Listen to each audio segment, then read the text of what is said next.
Welcome to Stuff You Missed in History Class, a production of iHeartRadio.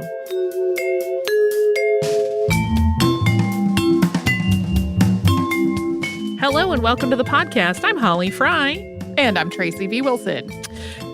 Tracy, I had a very fun conversation recently because I had the opportunity to chat with Jeremy Katz, who is the director of archives at the Breman Museum here in Atlanta. And he recently wrote a book, which is out now, that's titled The Jewish Community of Atlanta, and it's part of the Images of America series. And in our chat, we talked about the book, but also how he made history his life's work and the long history of Atlanta's Jewish community. There are two events that come up in the discussion that you've probably heard us talk about on the podcast before, especially if you're a longtime listener. One is the trial of Leo Frank, which was covered by previous host Sarah Indablina in 2011, and we ran that as a classic episode in April of 2018. The other is the 1958 bombing of the Hebrew Benevolent Congregation Temple. We did an episode on that in 2017, and we're going to run that as an upcoming Saturday classic. So now let's jump into my talk with Jeremy because there is a lot of great ground to cover, including a recent acquisition which ties the past to the present. We're here with Jeremy Katz, the director of archives at the Breman Museum. So first of all, because particularly for people that don't live in Atlanta and even a lot of people that do, will you just tell us about the Breman Museum and what it is and what its mission is? Yeah, well, first of all, thank you so much for having me on. I'm excited to talk about this community's history and the Jewish community of Atlanta. The Breman Museum is Georgia's Jewish museum. It is our mission to connect people to Jewish history, culture, and arts. Our physical space includes 3 exhibition galleries, an auditorium, and an archive that holds the largest repository for Jewish history in Georgia. So we're a very unique institution. Our archive is one of the most incredible collections in the country. We have material dating back to colonial America. It's a Jewish community in Savannah that arrived in 1733 up until present day. We've been doing some collecting during the pandemic to document the Jewish response to the health crisis. And what's also unique about our collection is that we collect history in all formats. So we have media, artifacts, textiles, documents, photographs. We do not discriminate against history. And so we have this really eclectic collection that we use for exhibition purposes, for research purposes. We get hundreds of research requests from around the country, folks, filmmakers, genealogists, students, teachers that want to access our primary sources. And in addition to that, we also do a lot of secondary source interpretation, like this book project that we're going to be talking about. But we also have a Google Arts and Culture page. We do tons of programming that reach tens of thousands of people. So our mission is broad, and it's a lot of fun to work at the Breman Museum because every day I get to do something a little different. I will also just say from my own perspective, that museum has had some of the most spectacular exhibits I could ever imagine. That Maurice Sendak exhibit. Mm-hmm. Yeah. There may have been awkward tears on my part. That was a really, really good one. Yeah, we've had some really fun exhibitions. We had one with Dr. Seuss. We had one that we brought in that was about Houdini. A lot of people don't realize his Jewish heritage. And so it allows us to be a little flexible because our mission is broad, but we do focus on local Jewish history, but we can kind of dial it in and out. We have an exhibition space that's just for special exhibitions, so we can bring in exhibitions from around the country or explore topics about Jewish contribution to American Jewish history. I love it. So I mentioned already that you're the director of archives at the museum, and I know it's always fascinating for our listeners to hear how people ended up in history jobs that are not, particularly when they're not just like standing at a lectern and teaching. Will you talk about your journey to having a career in history? Was this always your path? Yeah, gladly. Like many other history nerds, I didn't really want to go into teaching history. I wanted to work hands-on with history.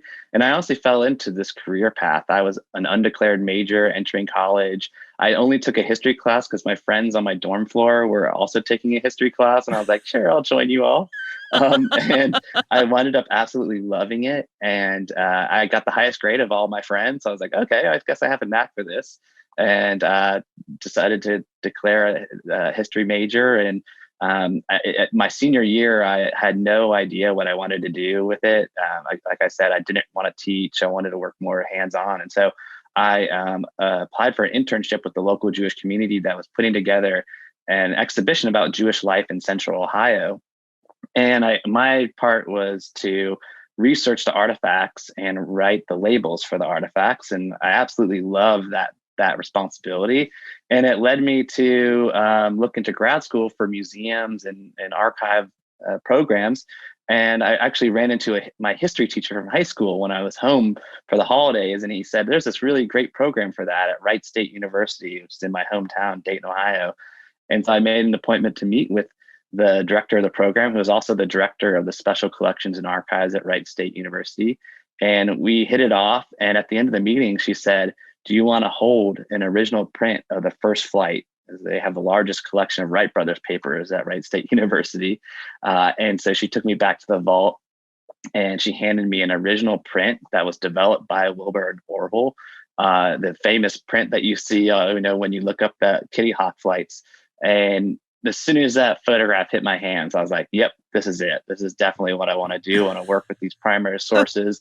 I want to go out and grow, preserve, and increase access to these collections. And I wound up getting a graduate assistantship at Wright State. So not only was I in the program and learning, I was also working in their special collections, working with my teachers to get hands-on experience, which was a fantastic way to receive an education. And then after graduation, I got a postgraduate internship at the American Jewish Archives in Cincinnati, which is an incredible institution that's been collecting Jewish history in America since World War II, since the Holocaust.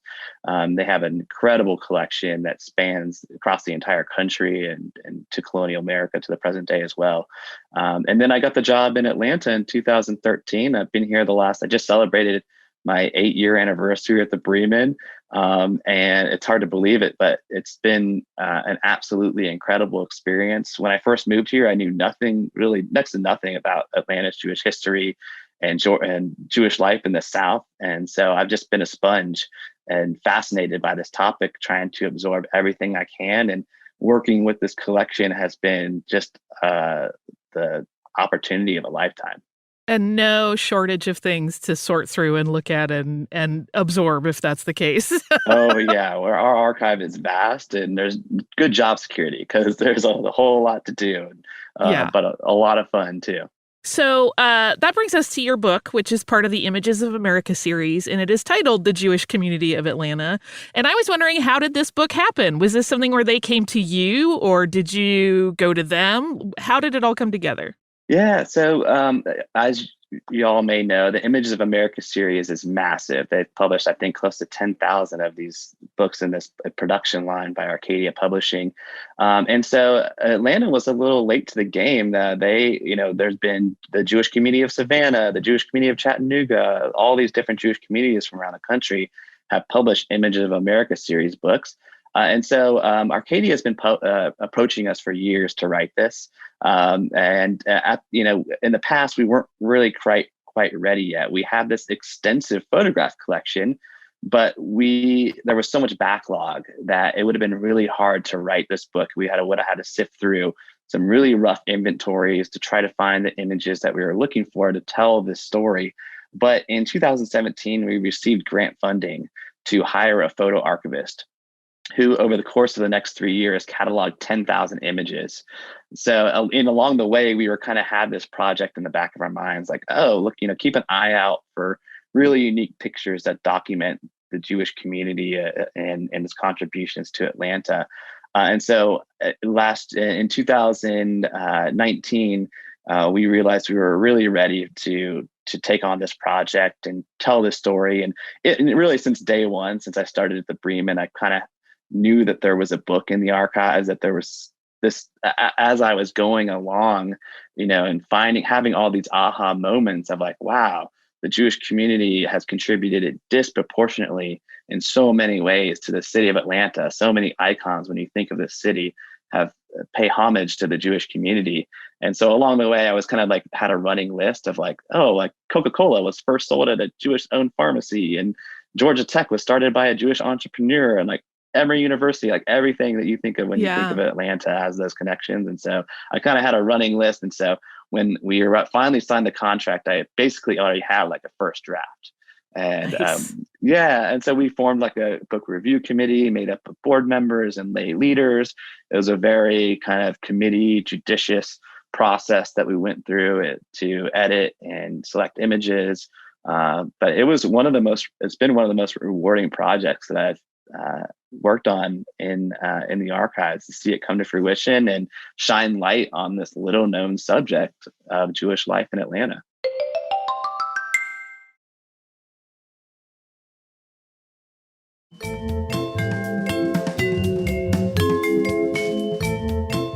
I'm glad you mentioned how little known it is, because I don't think people realize that the Jewish community has been part of Atlanta from literally day one. And you mention in the introduction of the book, there's a great line where you say Atlanta's Jewish community is a microcosm of Jewish life in America. And will you talk a little bit about, you've already touched on some, but about how, Jewish life in Atlanta began, and also how it has become that kind of microcosm that mirrors the rest of the country?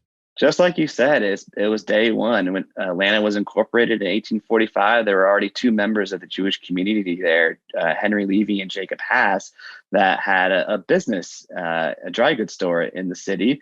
And like so many other frontier towns, it's hard to, it's very easy to forget that Atlanta was once this frontier railroad town, knowing what it is today, but it was this kind of backwoods place for its early life.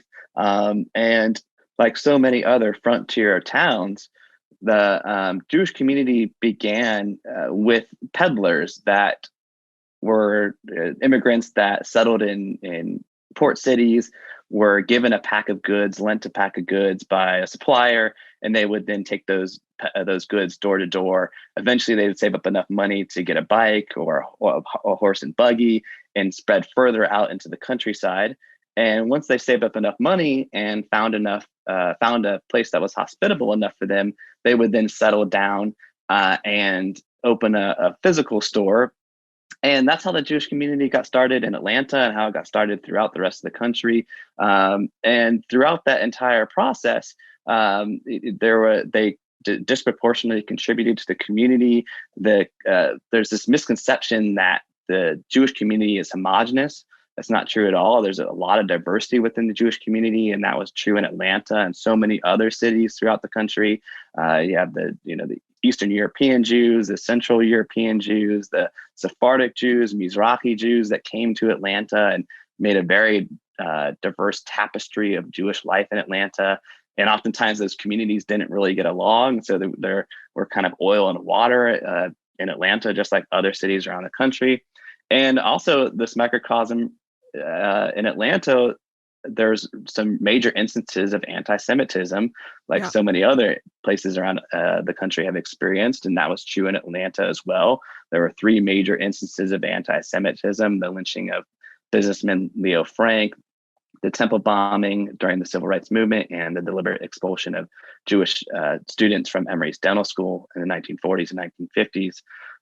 But another really significant point of this microcosm is that the charity and the benevolence of the Jewish community. The first nonprofit in the state of Georgia was the Hebrew Orphans Home, which still exists today as the Jewish Educational Loan Fund. But when it was founded, it was an orphanage to care for those less fortunate in the community. And that's true not just for taking care of the Jewish community, but beyond. There were members of the Jewish community that set up free health clinics and all sorts of different services, not only for the Jewish community, but for the general community as well. So, talking about charity, anti-Semitism, the diversity, how Jews wound up in these small towns to begin with. That's a story that can be told really throughout the entire country, as well as in Atlanta. Our listeners may recall we did an episode actually on the temple bombing a while back, and talked about, that's strange, just the way it played out with the backdrop of the civil rights movement. Yeah. And it really, some people call it the bomb that healed, because it helped heal some of those old wounds that were created by the Leo Frank case, which was a very traumatic experience for the Jewish community. Really, up until Leo Frank, the Jewish community had succeeded in ways that other Jewish communities hadn't, because in the South, social lines are drawn by color of skin rather than religion. And so they weren't really the ostracized community. And so the first time, maybe in their lives, especially if they were fleeing persecution in Europe, they were first treated as first-class citizens and given this opportunity to succeed. But by the turn of the 20th century, there's these massive waves of immigration from Europe and other places around the world. You have a rapid change in terms of the industrialization of the South. That led to a lot of nativism, a lot of prejudice against minority communities, particularly a community like the members of the Jewish community that were very successful business owners. A lot of animosity towards them, especially with child labor. Had young boys and girls working in factories that were owned by Jewish entrepreneurs, and that stirred up a lot of anti-Semitism.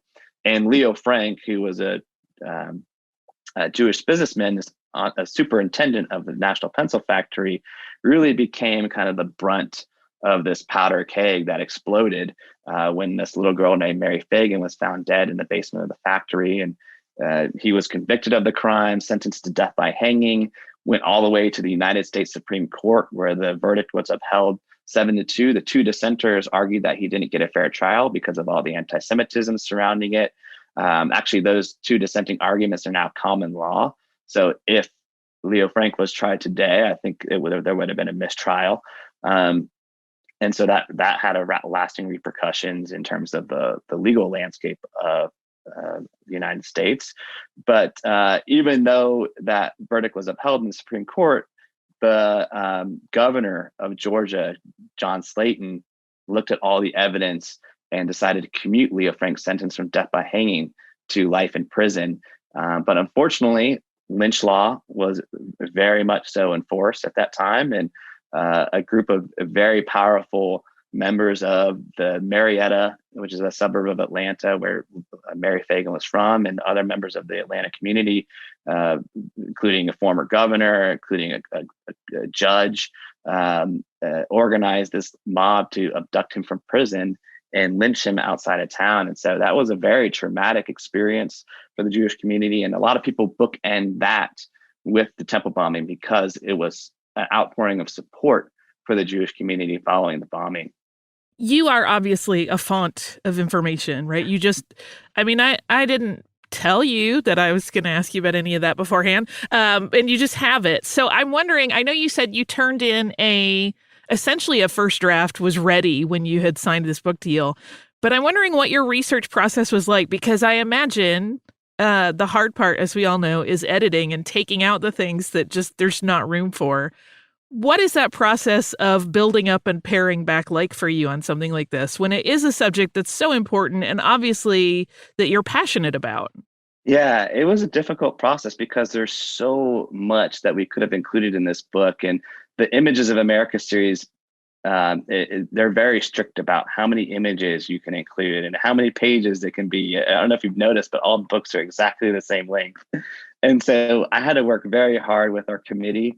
We put together a book review committee made up of very passionate and knowledgeable people that helped guide me on this journey as we culled information or added information that was incredibly important to make this book as well-rounded as it is. Really, the goal of this book was threefold. Was first and foremost to showcase the remarkable photograph collections at the Breman Museum, which measured tens of thousands of images. So that was obviously why it was very hard to select the right images. Even today, I'm like, did we select the right ones? I keep coming across these other ones that are better. A second reason was to really make this community's history highly accessible in a low barrier fashion. This book is available wherever books are sold and is written for audiences of all ages. There wasn't really something like that existed. When I first came here, I was trying to be a sponge and absorb all this community's history so that I could do my job. And I was having trouble finding something like this. There was either like really highly academic literature on it that was a little beyond what the lay person would be interested in reading, or it was like maybe self-published. And so it was really hard to find. It wasn't highly accessible. And so that was another reason why I wrote the book, is that, I just kept having all these aha moments when I started working here because I had to really search out this content. And luckily, being the archivist at the museum, I had unbridled access to all these primary sources.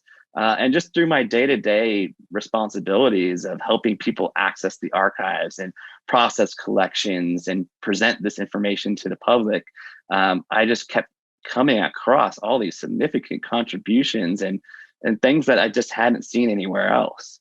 And so that's another reason why I wrote the book, is that just really for my own purposes and for people in the future, that it's just kind of something they can easily grab off the shelf. It's not like a massive volume that's dense and full of text.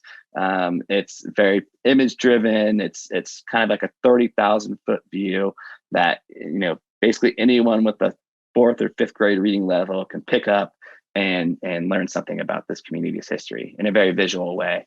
Yeah, the visuals make it so rich. And I wanted to talk about just a couple of them to give listeners kind of a sense of how this whole thing works and how you're using the imagery to open up discussions about the Jewish community's history here. On pages 40 and 41, there's a really lovely 2-page spread of a photo of a shopkeeper. And you use that as the way to be the entry point to talk about the Jewish community's relationship with the Black community in Atlanta. Will you talk about that a little bit? Yeah, I'm so glad you mentioned that, because this book is really supposed to start discussion. We had such limited space to work with that we wanted to include those important nuggets that we wanted people to learn about, but also to be a jumping off point. I really kind of say that like each of these chapters could be its own book. I mean, there's so much there that we could go into, but related to the Jewish business owners' relationship to the Black community, a lot of these businesses were owned by either first-generation immigrants or second-generation immigrants who had fled persecution themselves from around the world and came to America. And here they are confronted with another minority community facing prejudice. And even though they may not have felt the prejudice upon themselves, because typically Jews are lighter skinned, so they could pass as members of the white community, they sympathized and empathized with the plight of the Black community. And Jewish businesses were the first to hire Blacks in sales positions, and not just doing the day-to-day cleaning or sweeping or the entry-level positions, but at a management level. They were also the first businesses to offer credit to members of the Black community. And even some of the department stores were the first to have dressing rooms for the Black community. There was this kind of saying in the department store business that you could buy, but you couldn't try, because they didn't have dressing rooms for them. So there is a deep connection. And also the Jewish community was, particularly those first couple generations, they were impoverished. They came here with next to nothing. And so they would settle next to the Black neighborhoods because that's where they could afford. And so they would set up shop. And so there was a close relationship between these minority communities and a kind of symbiotic, mutually beneficial relationship where they could help each other get by with their day-to-day needs and necessities. In my head, I just thought I would love for you to co-author a book with someone from the King Center and do a really deep dive on that. I think it would be amazing. I love that idea. I mean, and this is going back long before the civil rights movement. We're talking about the 19 teens on. I mean, it really goes back long before it was in the mindset of people in the national spotlight.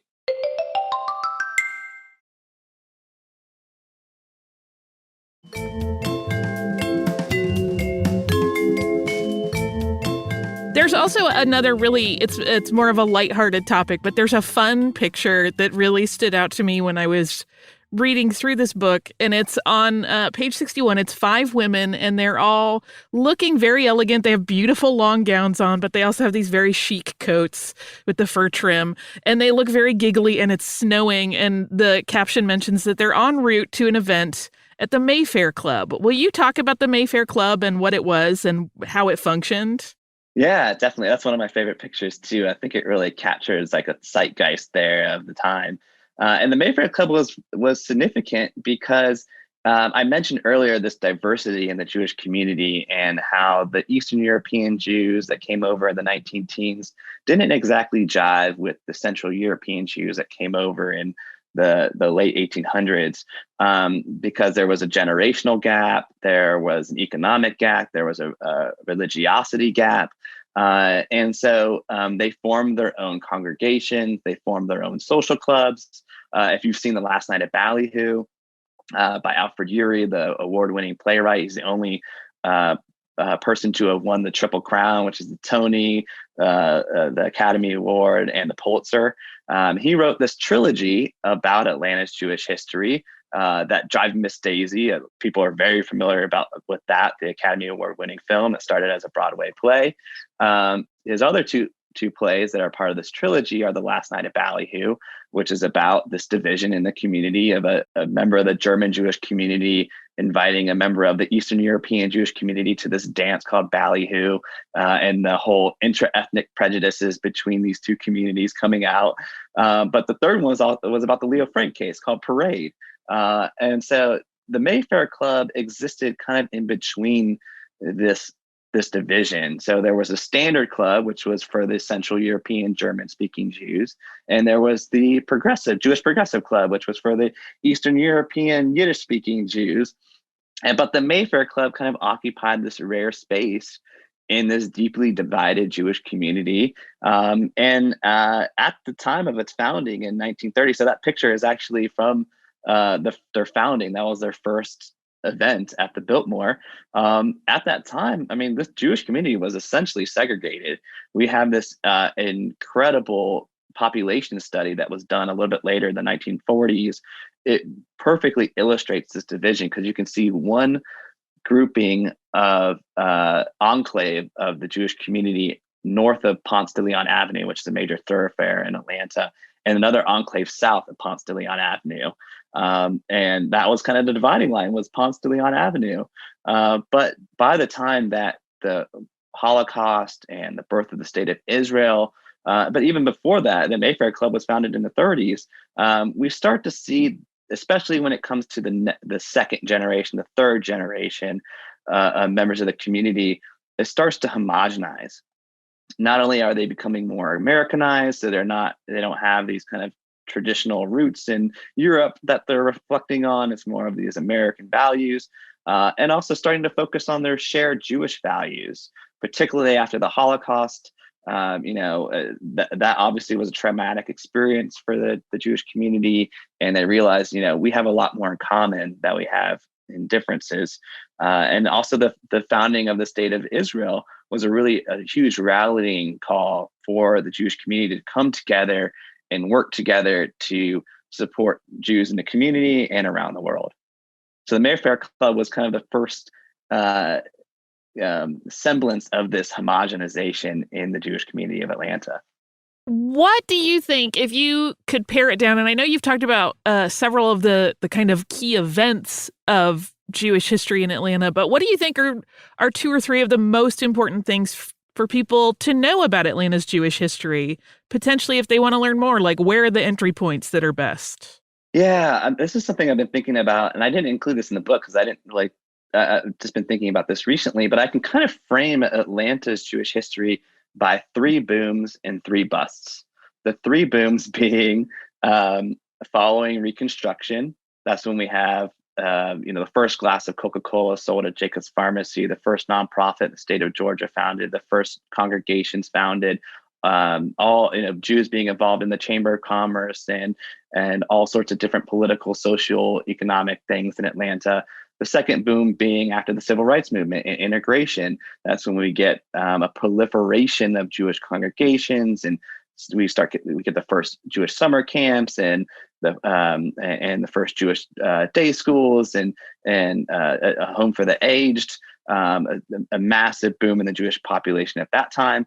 And then following the Olympics as well. And that's really kind of those last two, all three of those are across the board in terms of Atlanta and its growth, but also in terms of the Jewish community's growth. And after the Olympics, that really propelled Atlanta into the 21st century. That's when we start to get all sorts of different festivals. For example, the Jewish Film Festival in Atlanta has grown into the largest Jewish film festival in the world, the largest film festival in Atlanta. They just concluded their festival for this year. And all sorts of new Jewish entrepreneurs. For example, this is something I didn't include in the book, but I kind of wish I had. It was Spanx was founded here in Atlanta by a member of the Jewish community. We have all sorts of different restaurants that are owned by members of the Jewish community that cater to the deli and all sorts of different fusion related to Jewish food. And so there's been kind of a renaissance following the Olympics and all these three different booms. But there's also, we can't overlook and sweep under the rug these busts, these three instances of anti-Semitism that I mentioned earlier that really are pivotal moments in Atlanta's Jewish history. That all started with Leo Frank and caused the community to kind of go underground. And I mentioned this in the book that no member of the Jewish community ran for public office for over 15 years following the lynching. And it was a very traumatic experience that has been healed a little bit by the temple bombing, the outpouring of support following that, and also the apology from Emory University in 2012, apologizing for the anti-Semitism that took place in their dental school in the 1940s and 1950s. So some people bookend the Leo Frank case with the temple bombing. Some people bookend it with the Emory apology. But I would say today that the Jewish community definitely feels like Atlanta is supportive, a good place to settle and feel comfortable in its framework.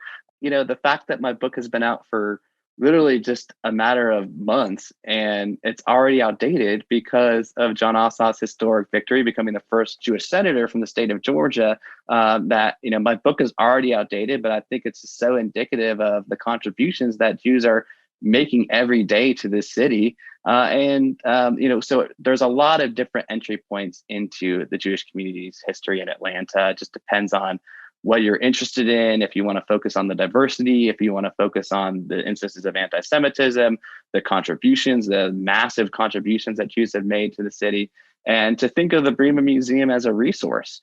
We have this incredible wealth of primary sources that are available to the public that we're working every day to democratize access to this incredible history. So I'm glad that you mentioned John Ossoff, because tying that to something you said earlier about the breadth of your collection and how you have things both very, very old and very, very new, you made a new acquisition recently that is really quite cool. Will you talk about it? Yeah, just last week, I picked up the Bible that John Ossoff was sworn in on during his Senate confirmation. And it belonged to Rabbi Jacob Rothschild, who was a civil rights activist, rabbi at the Temple, the oldest congregation in Atlanta. He was friends with Martin Luther King. Actually, he was the chairman of the committee that created the first integrated banquet in Atlanta that was to honor Martin Luther King winning the Nobel Peace Prize. So it's really remarkable that John Ossoff reached out to the family to have that history perspective and tying the past to the present to the future. And I think it just shows, his objectives and his vision of being focused on social justice and advancing civil rights. And we're going to be featuring this Bible in our upcoming exhibition, History with Chutzpah, which is all about the archives and featuring content from our archives, which, as I mentioned, spans from the colonial America till now the present day, connecting the past, present, and future. That's so cool. How did it come about that you guys got to take possession of it? Yeah, so it belongs to the family, which we have a very close relationship to. We work, Janice Rothschild, Rabbi Rothschild's widow, we're very, very close to. We actually had a program all about honoring her a couple of weeks ago that attracted close to 1,000 people. Alfred Urey, the famous playwright, was the keynote speaker for the Janice Rothschild Symposium, the first annual. And we're connected with her son, Bill Rothschild, who it belongs to. And we also have a very close connection to the temple. So the Bible belongs to the family, but they want to give it to the temple, and we house the temple records in the archive. So we have a very close relationship to both the temple, the Rothschild family, and they were nice enough to allow us to acquire this Bible to put it on display for this exhibition. That's also excellent because at that point too, it will be preserved and cared for in a way that it is not ever lost to history, which is so important. Exactly. That this belonged to a major civil rights icon. It was used by the first Jewish senator for their swearing in ceremony. And now it's going to be in our museum being protected for future generations to view and learn about this remarkable history.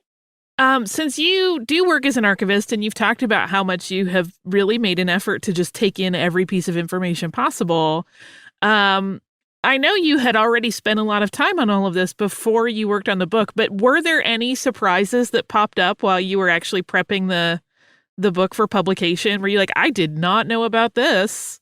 Yeah, that happened all the time. I think the biggest surprise was J-screen. If you're not familiar with this, it's a genetic test that you can take to determine if you are a carrier for genetic diseases that you and your partner would pass on to your offspring.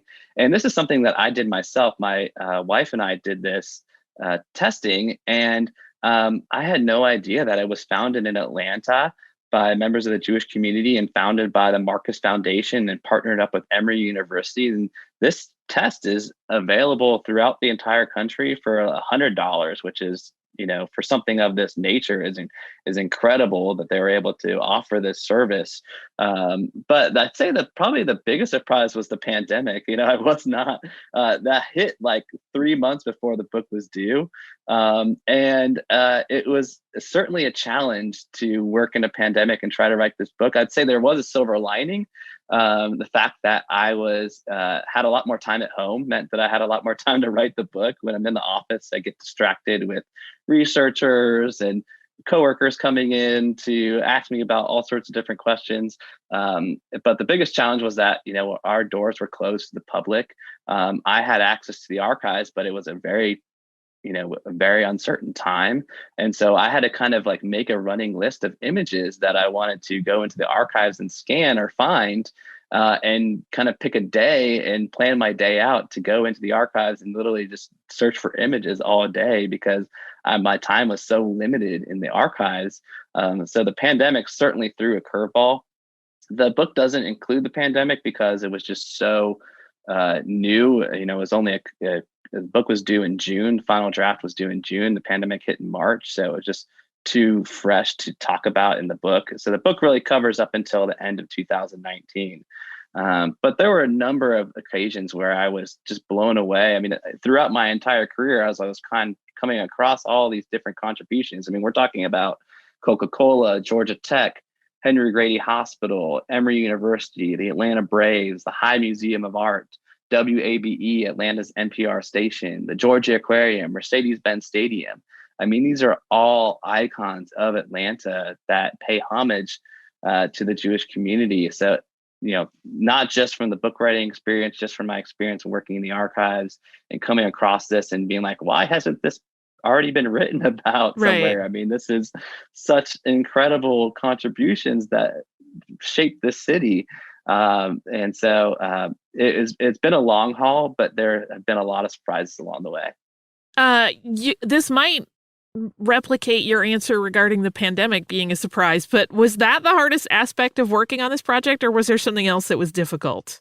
There was also the paring down of what images to select and also what stories to include. I mean, there's so many members of the Jewish community that have contributed to the fabric of this of Jewish life and general life in Atlanta. And so that's why I relied heavily on that committee. I didn't want this all to be my responsibility because it would be too great of a responsibility. And I didn't want people calling me and saying, oh, you didn't include my grandpa or my grandma. And so I had to be, I wanted it to be a selection by committee.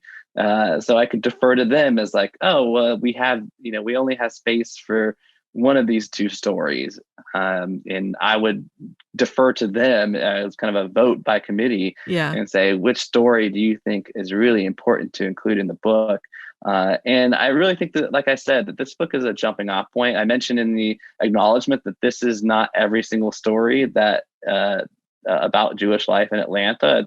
It's really supposed to be a very general, highly accessible, low barrier way for people to kind of get their foot in the door and interest them. get them thinking about the topic.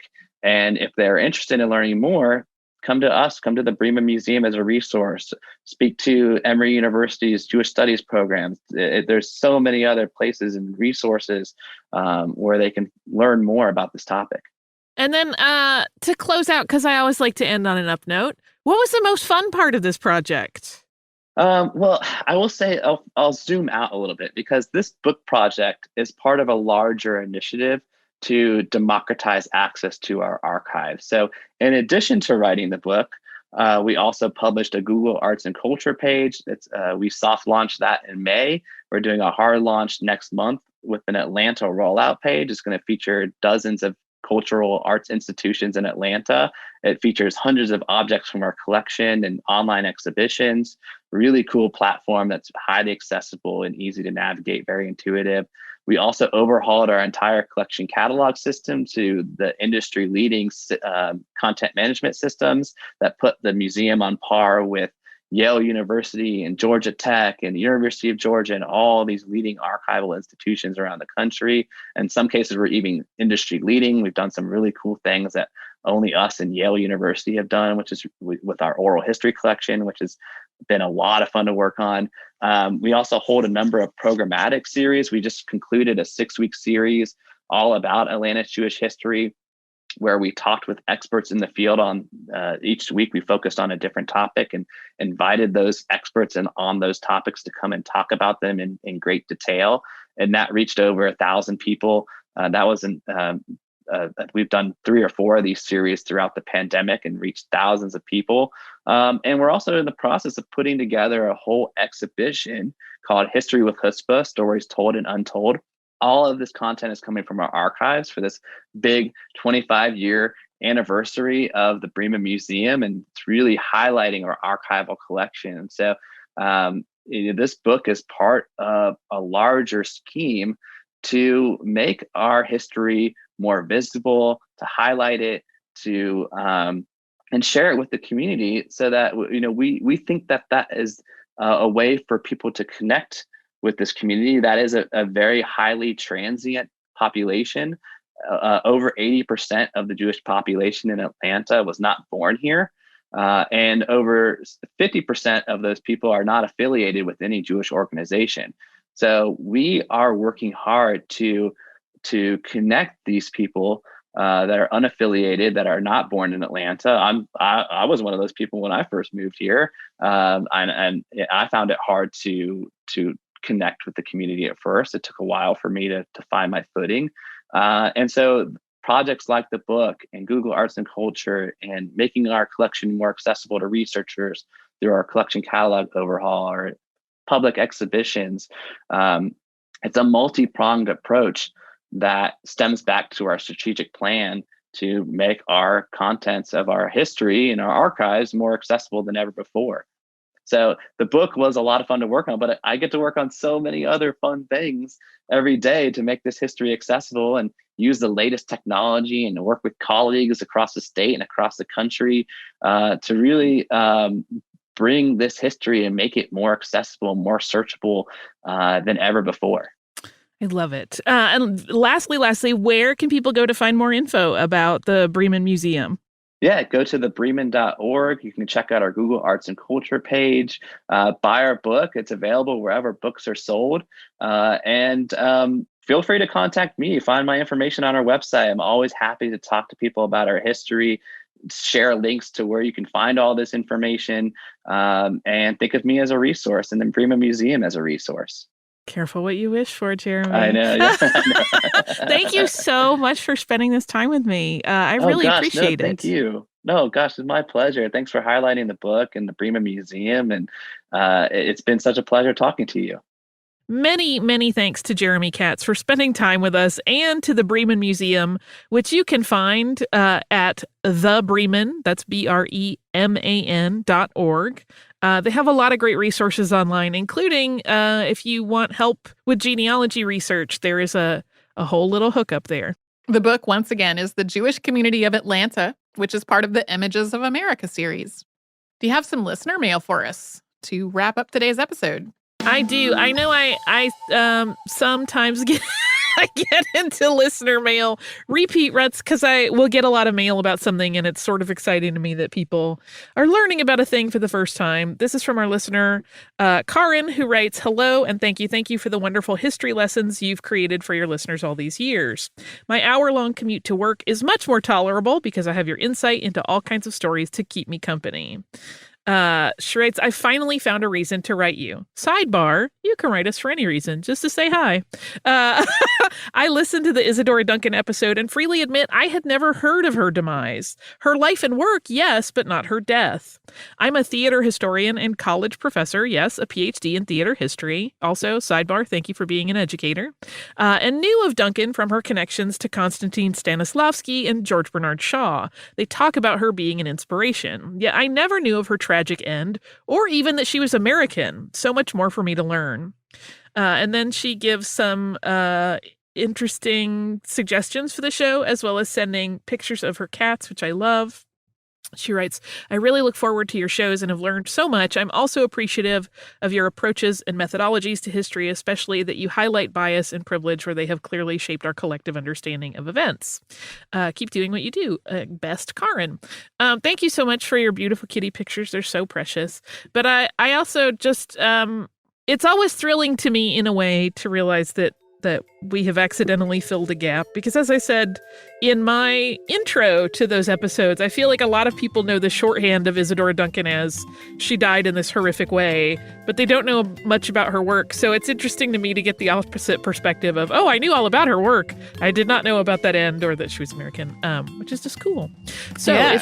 If you would similarly like to share these interesting perspectives with us, you can do so at historypodcast@iheartradio.com. You can find us on social media as Missed in History, and you can subscribe to the show on the iHeartRadio app, at Apple Podcasts, or wherever it is you listen.